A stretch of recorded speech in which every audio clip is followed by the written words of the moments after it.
I keep a log. Every swap, every platform, every outcome, date, pair, rate, settlement time, any friction points that came up. I started doing it because I got tired of arguing from memory, and at this point it's just habit.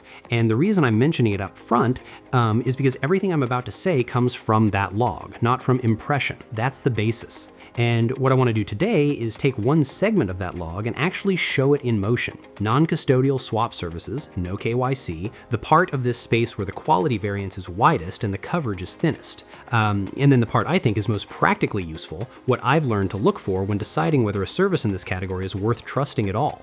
A bit of setup before I get into the transaction. A specific behavior I noticed early on. The rate shown at order creation matched the rate at execution. Consistently, that sounds like a baseline expectation, but in practice it's not. There's a class of services that quote one number and settle at another, and the delta is where the margin lives. That didn't happen here, not once across months of use.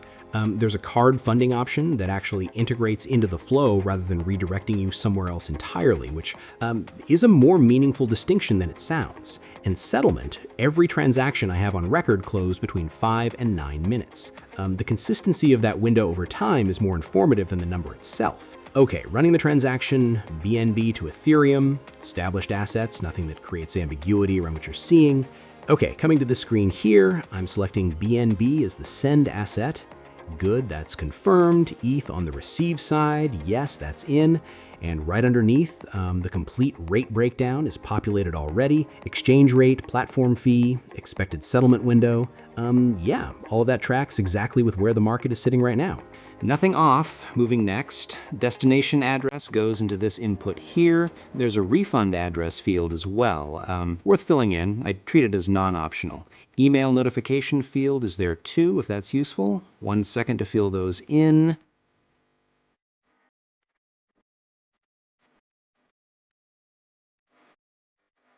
All right, done. Next screen is order summary, everything laid out before the commit point, going through it methodically. Send asset, receive asset, rate, destination, fee.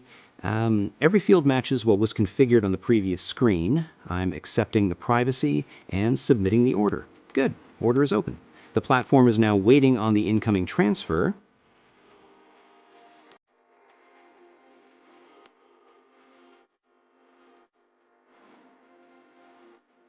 Okay, that's confirmed. Hitting this button now, and it's live. Execution is automatic from here. ETH routes to my address. Should be done in a few minutes.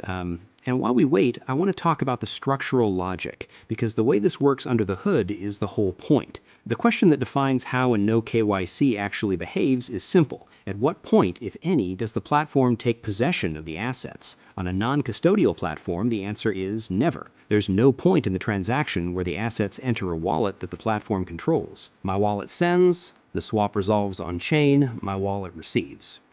The platform operates as what I'd call a settlement interface. It handles rate computation, execution sequencing, and routing verification, but it doesn't participate in the asset movement as a counterparty. And that matters enormously when you compare it to the centralized exchange model, where the first required action is a deposit. Okay, now I want to get into the fraud side of this space because the reality after several years of working through this space with a fair amount of deliberateness is that the bad actors here are not rare and they are not unsophisticated.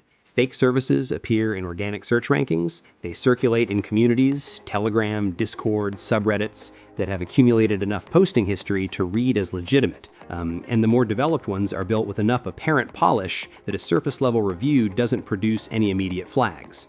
What enables this is a structural feature of the environment itself. So what does the actual evaluation process look like? I examine as the internal consistency, and I want to be precise about what I'm measuring, because it's not visual appeal. It's whether the product reflects a coherent decision-making process at every level.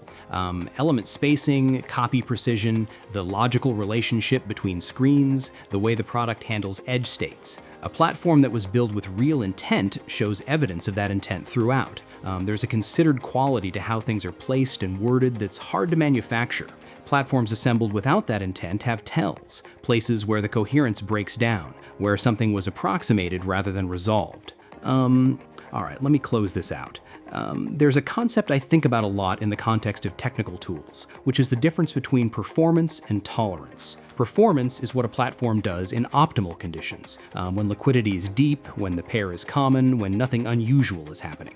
Tolerance is what it does when conditions aren't optimal, when the pair is less liquid, when volumes are elevated, when some edge case in the flow gets triggered. Performance is easy to fake for long enough to get a review. Tolerance only shows up in the data after enough time and enough varied conditions. And what my log reflects, somewhere past the 100 transaction mark across this platform, is that the tolerance here is indistinguishable from the performance. No pair I tested degraded the experience. No condition I ran into created friction that required managing. The settlement window held regardless of what I was swapping or when. That convergence between best case behavior and real case behavior is genuinely rare in this space, and it's the only thing in this review that I think actually matters.